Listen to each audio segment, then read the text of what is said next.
तुंगभद्रा नाम की नदी के किनारे एक सुंदर नगर बसा हुआ था। वहां एक ब्राह्मण रहते थे, उनका नाम था आत्मदेव। क्या नाम था? आत्मदेव। आत्मदेव नाम के शर्मा ब्राह्मण रहते थे, बड़े ही गुणज्ञ ज्ञानी त्रिकाल संदना करने वाले ब्राह्मण थे, कर्मकांडी ब्राह्मण थे। इनकी पत्नी थी, पत्नी का नाम था धुंधली देवी। ब्राह्मण जितने धर्मात्मा, देवी जी उतनी उल्टी, और होता ही है। ब्राह्मण देवता जितने धर्मपरायण, पत्नी उतनी ही खतरनाक। जब तक पड़ोसी से लाठी चार्ज ना हो जाए तब तक वो रसोई घर में कदम भी नहीं रखती थी। इतनी खतरनाक, लड़ती रहती थी, एक ना एक से रोज लड़ाई करती थी, करकसाती।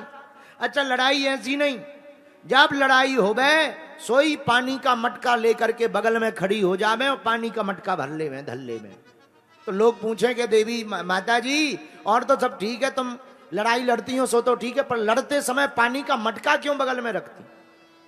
धुंधली देवी ने कहा, वाह बड़े पागल हो, हम जब गाली बकेंगे तो गला सूखेगा, गला सूखेगा तो पानी लगेगा, पानी लगेगा तो पानी पिएंगे कि नहीं पिएंगे?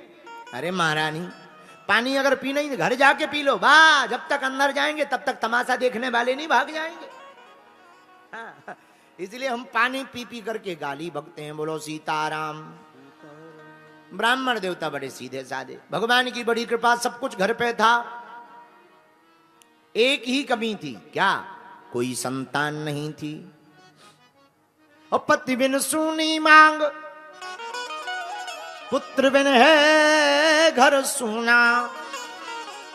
पति के बिना सूनी मांग होती है, पुत्र के बिना सूना घर होता है। किसी भी सज्जन का, धर्मात्मा धनवान व्यक्ति का मकान कितना भी बड़ा हो, धनवान हो, पर घर पर संतान ना हो तो वह धनवान होने का कोई मतलब नहीं है, धन का कोई मतलब नहीं है। संतान को ही वह संपत्ति दी जा सकती है, वरना बाद में तो या तो लट पड़ेंगे या सरकार में जब्त हो जाएगी। बोलो जय बजरंग बली की।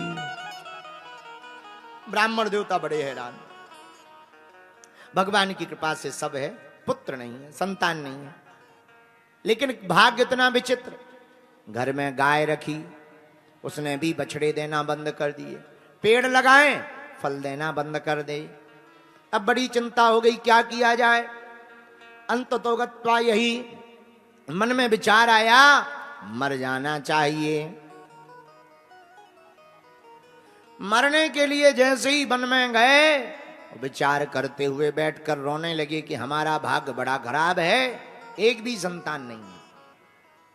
ना जाने हमने ऐसा कौन सा अपराध किया।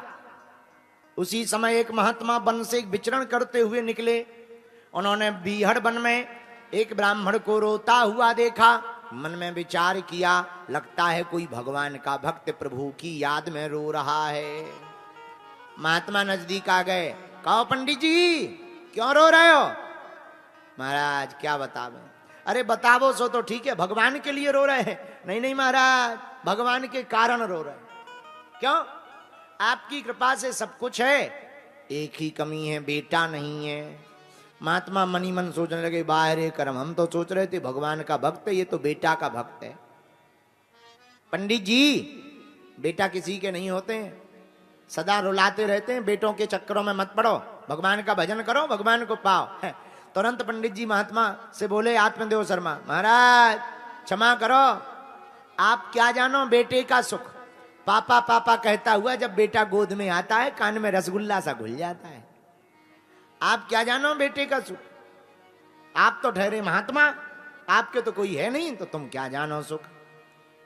महात्मा ने भाग्य को पढ़ा।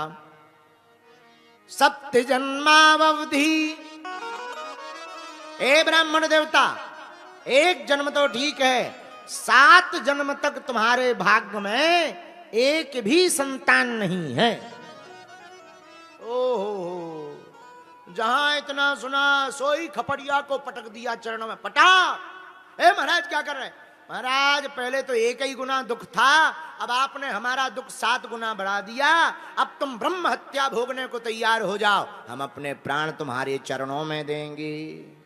महात्मा बोले, कहां से खाज मोल ले ली, अच्छे खासे जा रहे थे, अब पंडित जी मरेंगे, हत्या हमको लगेगी। हे भगवान, कहां से फंसा दिया। महाराज मरो ना, कोई उपाय बताओ, हम क्या करें?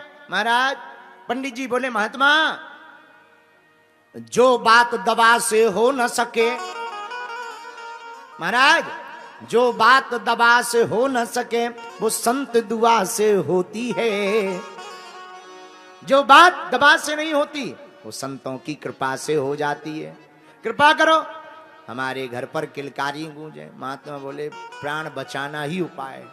तुरंत एक फल निकाला, ले अपनी पत्नी को खिला देना, भगवान ने चाहा तुम्हारे घर पर भी बेटा होगा।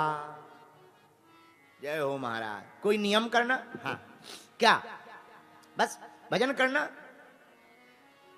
धर्म भाव के साथ रहना, धर्म परायण रहना, नित्य गायत्री मंत्र का जाप करना, गोपाल सहस्त्र नाम का पाठ करना, झूठ ना बोलना। जो महाराज आ गया, घर गए, पत्नी से कहा, देवी जी ये महात्मा ने फल दिया है, खा लो। भगवान ने चाहा तो 9 महीने बाद अपने घर पर भी किलकारी गूंजेगी।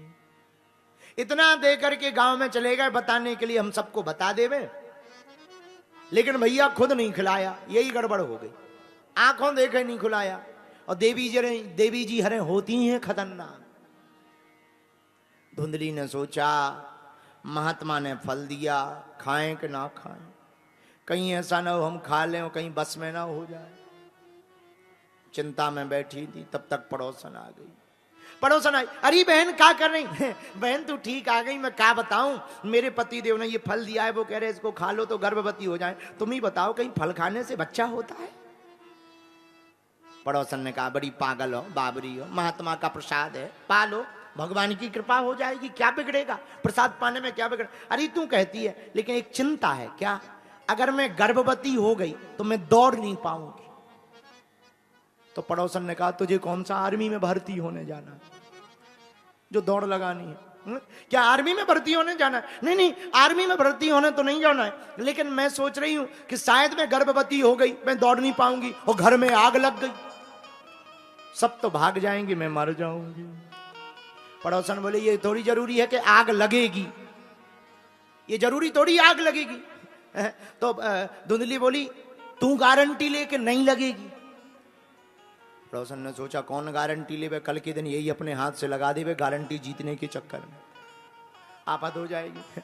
मैं गारंटी नहीं ले सकती। अच्छा चल छोड़, दूसरी बात बता। हमने सोचा है, सुना है, जो स्त्री गर्भवती हो जाती है उसका दूसरा जन्म होता है, बड़ी कुरूपवान दिखने लगती है। पड़ोसन ने कहा, तुझे रूप कुरूप में पढ़ना है? अरे ये चक्करों में मत पढ़, किलकारी गूंजने दे, भगवान की कृपा होने दे, ये माता पच्ची में मत पढ़। नहीं मानी, पड़ोसन भाग गई। लेकिन इतने में धुंधली की बहन आई, उस पर भगवान की बड़ी कृपा थी। धुंधली की बहन 2 बच्चा घर छोड़कर आई थी। एक बच्चा आगे आगे पैदल चल रहा था, एक बालक उंगली पकड़े था, एक को उसने गोद में ले रखा था, एक पेट में पल रहा था। पूरी क्रिकेट टीम तैयार थी। धुंधली की बहन की इतनी लंबी फौज जैसी आई, अरे बहन राम राम राम राम, आजा आजा आजा, अच्छी आ गई। मैं बड़ी चिंता में बैठी थी, मेरे पति देव ये फल लेके आए हैं, वो कह रहे थे इसको खा लो बच्चा हो जाएगा, तू बता मैं खाऊं या ना खाऊं। धुंधली की बहन तो सोचती थी कि भगवान करे इसके कोई बेटा ना हो, ताकि इसकी जायदाद में हमारा 1-2 बालक सेट हो जावे। सोई कान में आके बोली, कहां बाबाओं के चक्कर में पड़े, ये बाबा बैरागी बड़े खतरनाक होते हैं, ना जाने कौन सा मंत्र फूंक के दे दो, ये तू पागल है जाएगी, बर्बाद है जाएगी। क्या करें? एक काम कर, अगर ये असली होगा फल, ये गाय बहुत दिन से बंधी है, इसने भी आज तक कोई बछड़ा बछड़ी नहीं दिया, इसे खिला दो। पर एक बात बोलूं, हाँ, मेरे पति देव बड़े कॉन्फिडेंस में कह गए कि ये खा ले, जय जय है जाएगी, बच्चा है जाएगा। अब मैं उनको क्या जवाब दूं? अरे तू चिंता ना कर, भगवान की बड़ी कृपा है। क्या? अभी अभी मेरी कोख में बच्चा आया है, 9 महीने बाद जो भी होगा सो मैं चुपके रातों रात तुझे दे दूंगी। तू गर्भवती होने का नाटक कर, फिर हमारे पास आ जाना, हम अपने पति का मुंह बंद करवाने के लिए कुछ मनीराम धनीराम ले आना, तू तेरा भी काम बना। इसने कहा ये बढ़िया है। हाँ बहन, वाह वाह वाह, गजब गजब। गाय को फल खिला दिया, गर्भवती होने का नाटक करके स्वयं चली गई बहन के घर। 9 महीने बाद भगवान की कृपा हुई और धुंधली की बहन को बेटा हो गया। रातों रात धुंधली को दे दिया, अपने पति का मुंह बंद करवाने के लिए कुछ सोना चांदी ले लिया। ये बेटा लेकर के ब्राह्मणी आई घर पर, महाराज आपकी जय हो जय हो जय हो, भगवान की कृपा से हमारे घर पर बेटा हुआ है। ब्राह्मण देवता बड़े खुश, वाह भगवान की बड़ी कृपा, महात्माओं का आशीर्वाद खाली तो जाता नहीं। तुरंत ढोल नगाड़े बजवाए और 2 दिन उत्सव चला ही था। जो गाय को फल खिलाया था, भगवान की ऐसी कृपा हुई कि उसके भी बेटा हो गया। बछड़ा नहीं हुआ, मनुष्यों जैसा बालक हुआ, बस कान गऊ जैसे हुए। अब तो इतनी ही भीड़ आने लगी, रोज की रोज पंडित जी के घर चमत्कार हो गया। पहले तो एक बेटा नहीं हो रहा था, अब चमत्कार देखो गइयों के भी बेटा हो रहा है। अब तो जय जय होने लगी, सोई भीड़ का तमाशा लगने लगा। एक दिन आत्मदो नाम के ब्राह्मण नामकरण संस्कार करने के लिए बैठे थे। गाय के जो बेटा हुआ था उसके कान गऊ जैसे थे, इसलिए उसका नाम रखा गौकरण। अपने बेटे का नाम रख ही रहे थे, तब तक पत्नी आ गई। महाराज क्या कर रहे हो? कुछ नहीं, हम तो जो है बेटे का नाम रख रहे हैं। महाराज 9 महीना कष्ट हमने भोगा है, बेटा का नाम रखने का अधिकार हमको दीजिए। चलो तुम रख लो, जिसमें तुम प्रसन्न रहो। महाराज मेरा नाम धुंधली है, मेरे बेटे का नाम धुंधकारी होगा। पंडित जी बोले जो पाओ सो बढ़िया। कालांतर में दोनों बालक बड़े हुए। भैया अब देखना फल का क्या प्रभाव। गोकर्णो पंडितो ज्ञानी, धुंधकारिष्या महाखला। गोकर्ण पंडित हुए, ज्ञानी हुए, पर धुंधकारी महाखल हुआ। जन्म के बाद बचपन से ही बड़ा खतरनाक। जैसे ही थोड़ा बड़ा हुआ पैदल चलने लगा, सोई बगल के पड़ोस के मकान में जावे, छोटे सोते हुए बच्चों को चोटी लेकर के 4 चांटा मार के आ जावे। कोई बूढ़ा आदमी, अंधा आदमी रास्ता पूछे, कुआं में गिरने का रास्ता बता दे। पड़ोस के गांव जाने का रास्ता बता, उल्टा काम करे। धीरे धीरे दोनों बड़े हुए, पर गोकर्ण पंडितो ज्ञानी। गोकर्ण तो महान विद्वान हुए, यह बड़ा हुआ। जैसे ही दोनों बड़े भय, गोकर्ण पंडितो ज्ञानी, धुंधकारिष्या महाखला। महाखल हुआ। धीरे धीरे बड़ा होकर के अत्याचार करने लगा, सबको परेशान करने लगा। यहां तक कि उसने 5-5 वेश्याओं को रख लिया। जो घर पर धन लगाता था सब तुरंत के तुरंत घर का पूरा धन का धन वेश्याओं को देने लगा। एक दिन पिताजी की ऐसी सुटाई करी कि पिताजी की आंखों से अश्रुओं की धारा टुल्लू पंप की तरह बहने लगी। आत्मदो ब्राह्मण ने रोते हुए अपना माथा पीट लिया। पहले भी रो रहे थे, क्यों?